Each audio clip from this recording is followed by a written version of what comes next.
كان المريد يوسف البخاري من أهل بيت طب ويل التور يخدم مدة بلا فتور سيا ولي الله كان عظيما فبجاهه ارحم كلنا ترهيما وروى من العجائب العجيبة ما يدهش العقول بالغريبة من الخوارق ما له من ريبة سيا ولي الله كان عظيما.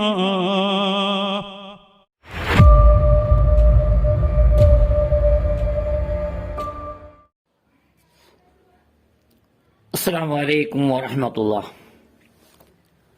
പ്രിയമുള്ള സഹോദരന്മാരെ, നിങ്ങൾ കേട്ടല്ലോ നൗഷാദ് അഹ്സനിയുടെ ഒരു ഗാനം, കറാമത്ത് ഗാനം.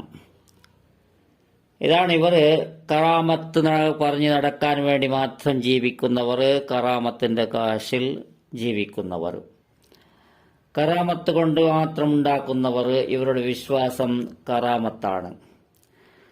ഇവരുടെ വിശ്വാസം കറാമത്താണെന്ന് പറഞ്ഞാൽ ഇവർ വിശ്വസിക്കുന്നതെല്ലാം ശരിയുമാകുന്നു. ഇതിന്റെ രഹസ്യം എന്താണ്? ഇതിന്റെ രഹസ്യം എന്താണെന്ന് ഇവർക്കൊന്നും അറിയുകയില്ല. ഇത് കറാമത്ത് കൊണ്ട് നമുക്ക് വളരെ ഫലമാണ് എന്നാണ്. ഏറ്റവും ശരിയാണ് വിശ്വാസം. ആ വിശ്വാസം ദുനിയവിയായ കാര്യത്തിന് ഫലം പൊടിക്കുന്നുണ്ട് എന്ന് ഉദാഹരണക്ക് ഒരുപാട് ഉദാഹരണം പറയാം. അതിനു മുമ്പ് ഇവിടെ ഒരു ഉപ്പാപ്പയുടെ കറാമത്ത് പറയുന്നത്, അദ്ദേഹം പിടിച്ചു നടന്നിരുന്ന ഒരു കമ്പമുണ്ടല്ലോ, ഒരു വടി. ആ വടി മരണപ്പെട്ടപ്പോൾ അവിടെ നട്ടുവെന്നും നടാൻ വേണ്ടി അദ്ദേഹം കൽപ്പിച്ചുമെന്നും ആ വടി തന്നെ മരമായി എന്നും ആ മരത്തിൽ വന്ന് ചപ്പുകളും ചവറുകളും കഴിച്ച് സുഖമാകുന്നുമെന്നും കുട്ടികളുമുണ്ടാകുന്നു. എല്ലാ രോഗങ്ങളും, ലക്ഷക്കണക്കിന്റെ കാശ് ചെലവ് ചെയ്യുന്ന രോഗങ്ങൾ പോലും ശിഫ കിട്ടിയിട്ടുണ്ട് എന്നാണ് പറയുന്നത്. സുഖമില്ലാത്ത കടപ്പിലാണ്. മരണപ്പെടുന്നവർ ആയുസ് തീരുമ്പോൾ മരണപ്പെടുന്നു. രോഗശയ്യയിൽ കിടക്കുന്നവർ രോഗശയിൽ കടന്നുകൊണ്ടേയിരിക്കുന്നു. ഇവർ പറഞ്ഞ് ജനങ്ങളെ പറ്റിച്ചുകൊണ്ടേയിരിക്കുന്നു. ഇവർ ഒരുപാട് കാശ് അതുകൊണ്ട് നേടുന്നു. ഇതാണ് രോഗശയ്യയിൽ കിടക്കുന്നവരെ ആ സ്ഥലത്തേക്ക് പോകുമെന്ന് പറഞ്ഞാൽ അവർ പോകാനും തയ്യാറല്ല. ഇതിന്റെ രഹസ്യം അവർക്കറിയാം. ഇതെല്ലാം പറഞ്ഞുണ്ടാക്കുന്നതാണെന്നും ഇതവരുടെ ഒരു ജീവിത മാർഗമാണ്, ഒരു ഫലവുമില്ല എന്നാണ്. പിന്നെ ഫലം കിട്ടുന്നു വിശ്വസിക്കുന്നവർക്ക്. ആ വിശ്വാസം എന്ന് പറയുമ്പോൾ എനിക്ക് അവിടെ ആ മറപ്പെട്ട് കിടന്ന ആ മഖ്ബറ, അവിടുത്തെ മരം, അതിന്റെ കാര്യം പറയുന്നത് ആദ്യം കേൾക്കുക സഹോദരന്മാരെ, പിന്നെ നമുക്ക് സംസ്കാരിക്കാനുണ്ട്. കൂടുതലും ഈ രോഗങ്ങൾക്ക് വളരെ ശിഫയാണ് എന്താ പറയുന്നത്. അതുപോലെ മക്കളില്ലാത്തവർക്ക്, ചെറിയ കുട്ടികൾക്ക്, ഈ പിന്നെ പ്രായഭേദമൊന്നുമില്ല. ഈ ക്യാൻസർ പോലെ രോഗങ്ങൾക്കൊക്കെ വന്നിട്ട് പിന്നെ അവരെ ആഗ്രഹങ്ങൾ സഫലീകരിച്ചിട്ട് അതുപോലെ പിന്നെ ശമനം കിട്ടിയിട്ട് ശാന്തി കിട്ടിയിട്ടൊക്കെ ഒട്ടേറെ അനുഭവങ്ങൾ പലവരും പറഞ്ഞു കേട്ടിട്ടുണ്ട്. ഇദ്ദേഹത്തെക്കുറിച്ച് കൂടുതലായിട്ടുള്ള ഒരു അറിവ് ഇവിടുത്തുകാർക്ക് ഇല്ല.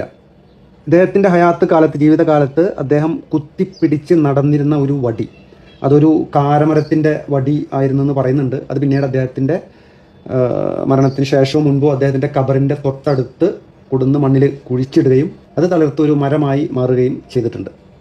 ഇവിടുത്തെ ഒരു പ്രധാനപ്പെട്ട അത്ഭുതമായിട്ട് പറയുന്നത് ഈ ഒരു മരത്തിൻ്റെ ഇലയും ആ ഒരു മരവും ഒക്കെയാണ്. ഇവിടെ വരുന്ന ഏതൊരു അസുഖത്തിനും ഈ ഒരു മരത്തിൻ്റെ ഇലയാണ് ഔഷധമായിട്ട് കൊടുക്കുന്നത്. പറയപ്പെടുന്നത് ഈ ഒരു കാരമരത്തിൻ്റെ ഇല, അതായത് സാധാരണ കാരമരത്തിൻ്റെ ഇലക്ക് കയ്പുണ്ടാകും എന്നാണ് പറയുന്നത്. ഈ ഒരു കാരമരത്തിൻ്റെ ഇലക്ക് കയ്പ് ഉണ്ടാവില്ലത്രേ. മാത്രമല്ല ഈ ഒരു മരത്തിൻ്റെ കൊമ്പുകൾ ഏതെങ്കിലും തരത്തിലുള്ള ഒരു പുനരുദ്ധാരണം ഇവിടുത്തെ ഈ ഒരു ദർഗയുടെയോ പള്ളിയുടെയോ എന്തെങ്കിലും തരത്തിലുള്ളൊരു വിപുലീകരണം പുനരുദ്ധാരണമൊക്കെ നടത്തുന്ന സമയത്ത് ഈ മരത്തിൻ്റെ കൊമ്പുകൾ സ്വമേധയാ മുറിഞ്ഞ് അറ്റുപോകും അല്ലെങ്കിൽ മാറിക്കൊടുക്കും എന്നൊക്കെയാണ് ഇവരുടെ വിശ്വാസം. അങ്ങനെ നടന്നിട്ടുണ്ടെന്നൊക്കെയാണ് പറയുന്നത്. ഇദ്ദേഹം പിടിച്ച് നടന്നിരുന്ന വടി, ആ വടി മൂപ്പരെ വഫാത്തിന് മുമ്പ് ആ വടിയോട് അദ്ദേഹം പറഞ്ഞു, ഞാൻ മരിച്ചു കഴിഞ്ഞാൽ ഇതിവിടെ സ്ഥാപിക്കും, അപ്പോൾ നീ അങ്ങോട്ട് മുളക്കുക, മുളച്ച് വരുന്നവർക്കൊരു തണലായിട്ട് ഇവിടെ നിൽക്കുക, ഒരു ഔഷധമായിട്ടും. അതാണ് ആ കാരമരം.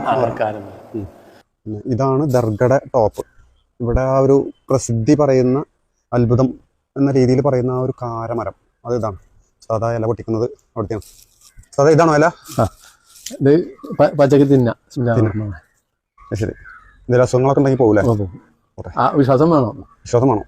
പള്ളിയുടെയോ കേട്ടല്ലോ, അവസാനം അദ്ദേഹം പറയുന്നത് വിശ്വാസം വേണം എന്നാണ്. സുഖം കിട്ടുന്നു, എല്ലാ ഫലങ്ങളും കിട്ടുന്നു, വിശ്വാസം വേണം. അതാണ് എനിക്ക് പറയാനുള്ളത്. വിശ്വാസമുണ്ടെങ്കിൽ ദുനിയവിയായ കാര്യത്തിന് വേണ്ടി ഏത് ഒരു മരത്തിനെയോ ഏത് ഒരു കല്ലിനെയോ ഏത് ഒരു സ്തംഭത്തിനെയോ ഏത് ഒരു ഇരുമ്പിനെയോ ഏത് ഒരു മരച്ചുവടോ അതല്ലെങ്കിൽ ഏത് ഒരു മഖാമോ ഏത് ഒരു കാര്യമോ ഏത് ഒരു സംഗതിയോ ഏത് ഒരു നിലവിളക്കോ ഏത് നമ്മൾ വിശ്വസിക്കുന്നു, ഏതിനാണ് നമ്മൾ വിശ്വസിക്കുന്നത്, വിശ്വസിച്ച് നമ്മളെ കാര്യത്തിൽ തേടുന്നത്, നമുക്ക് ഇതുകൊണ്ട് ഗുണം കിട്ടണമെന്ന് കരുതി വിശ്വാസത്തോടുകൂടെ ഏതാണ് നമ്മൾ തേടുന്നത്, അതുപോലെയുള്ള ഇതര സമുദായക്കാർ തേടുന്ന, അവിടെ പോയി തേടുന്നവരുമുണ്ട്, അവരും തേടുന്നു, ഇതര സമുദായക്കാരും അവരുടെ അമ്പലങ്ങളിൽ തേടുന്നു, അതുപോലെ ചില അറിവില്ലാത്ത മുസ്ലിമീങ്ങളും തേടുന്നു, അവരുടെ ഫലവും കിട്ടുന്നു, അവർക്കും ഫലം കിട്ടുന്നു. ഇതിന്റെ രഹസ്യം ശരിയായി വിശ്വസിച്ചാൽ അവർക്ക് ഫലം കിട്ടുന്നു. അത് അല്ലാഹു തആല ആ ഫലം കൊടുക്കുന്നു ദുനിയവിയായ കാര്യത്തിന്, ഉറപ്പാണ്. അപ്പോൾ നമുക്ക് ദുനിയവിയായ കാര്യം മാത്രം നടന്നാൽ മതിയോ? അത് അല്ലാഹു തആല അവരുടെ കാര്യത്തിനെ, അവരുടെ തേട്ടത്തിന്റെ ഗൗരവം കണ്ട് അതിനെ നടത്തി കൊടുക്കുന്നു. കാരണം അവർ അവിടെ ആ മരത്തിന് ചപ്പു തിന്നത് കൊണ്ട്, അതല്ലെങ്കിൽ ആ അമ്പലത്തിൽ പോയത് കൊണ്ട്, അതല്ലെങ്കിൽ ആ കല്ലിന് സുജൂദിട്ടത് കൊണ്ട്, അതല്ലെങ്കിൽ ആ കല്ലിന് പാല് ഒഴിച്ചത് കൊണ്ട്, പാമ്പിന്റെ തലക്ക് പാല് ഒഴിച്ചത് കൊണ്ട് എന്ന് വിശ്വസിക്കുന്നത് മാത്രമാണ്. അതല്ലെങ്കിൽ ഒരു മഖാമിൽ പോയി ഞാൻ ദുആ ചെയ്തത് കൊണ്ട് എന്റെ ദുനിയവിയായ കാര്യം എനിക്കവിടെ കിട്ടി, ദുനിയവിയായ കാര്യം ചോദിച്ചിട്ടല്ലോ ദുആ ചെയ്യുന്നത്, ആ ദുനിയവിയായ കാര്യം സാധിച്ച് കിട്ടി എന്നാണ്. ഈ കൊടുക്കുന്നതെല്ലാം അല്ലാഹുവാണ്. അവന്റെ തേട്ടത്തിന്റെ ഗൗരവവും അവന്റെ രോഗത്തിന്റെ ഗൗരവവും കണ്ട് അവൻ അസഹായ പരിസ്ഥിതിയിൽ അവൻ ദുആ ചെയ്യുമ്പോൾ അതെല്ലാം കാണുന്നു. ഇവൻ വിശ്വസിക്കുന്നത് അവിടെ പോയിട്ടാണ് എന്ന്. ഇവന്റെ വിശ്വാസത്തെ പിന്നെയും പിന്നെയും അല്ലാഹു തആല ടെസ്റ്റ് ചെയ്യുന്നു. നമുക്കിവിടെ വിശ്വാസം ദുനിയവിയായ കാര്യം നേടിയെടുക്കാനുള്ളതല്ല. വിശ്വാസം എന്നുള്ളത് നമ്മൾ അള്ളാഹുവിനെ വിശ്വസിക്കേണ്ടത് ഉഖ്റവിയായ കാര്യത്തിന്. ഇവിടെ നീ വിശ്വസിച്ചാലും വിശ്വസിച്ചില്ലെങ്കിലും, തലകുത്തി നടന്നാലും നടന്നില്ലെങ്കിലും, സുജൂദ് ഇട്ടാലും ഇട്ടല്ലെങ്കിലും നിങ്ങൾക്ക് ദുനിയാവിന്റെ കാര്യങ്ങളെല്ലാം ശരിയായ രീതിയിൽ നടക്കുന്നുണ്ട്, അത് അള്ളാഹു തരുന്നുമുണ്ട്. അതിൻ്റെ ഇടയ്ക്ക് നീ പോകുന്നതെല്ലാം വിശ്വസിച്ചിട്ട് പോകുന്നത് നിന്റെ അബദ്ധമാണ്. ഉഖ്റവിയായ കാര്യത്തിൽ നിന്റെ ആഖിറം നഷ്ടപ്പെടുത്തുന്ന കാര്യമാണ് എന്ന് മനസ്സിലാക്കിയാൽ മതി. ആഖിറം നഷ്ടപ്പെടാതെ നീ വിശ്വസിക്കണം. അത് അള്ളാഹുവിനെ മാത്രം വിശ്വസിക്കണം, അള്ളാഹുവിനോട് മാത്രം തേടണം. അന്നെങ്കിലേ നിന്റെ വിശ്വാസം ശരിയായ വിശ്വാസം.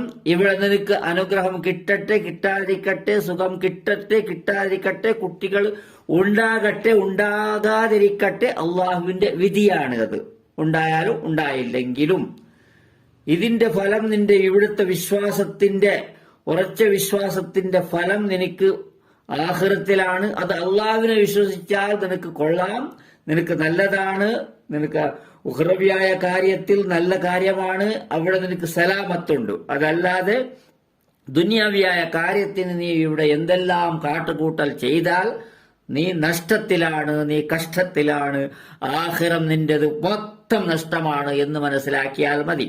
അതൊരു മഖാമാണെങ്കിലും, അതല്ലെങ്കിൽ അവിടുത്തെ ചപ്പ് ചവറുകളാണെങ്കിലും, അതല്ലെങ്കിൽ അതിന്റെ വേറാണെങ്കിലും, അതല്ലെങ്കിൽ അദ്ദേഹം പിടിച്ച വടിയാണെങ്കിലും, ഏതാണെങ്കിലും നിന്റെ വിശ്വാസം അതല്ല വേണ്ടത്, അള്ളാഹുവിനോടാണ് വിശ്വാസം വേണ്ടത് എന്ന് മനസ്സിലാക്കിയാൽ മതി. മനസ്സിലായില്ലെങ്കിൽ അടുത്ത പ്രാവശ്യം ഞാൻ മനസ്സിലാക്കി തരാം. നീ ഒന്ന് ആലോചിച്ച് ചിന്തിച്ച് നല്ലപോലെ ചിന്തിച്ച് നോക്കൂ. ഇൻഷാ അല്ലാഹ്. അസ്സലാമു അലൈക്കും വറഹ്മത്തുള്ളാഹി.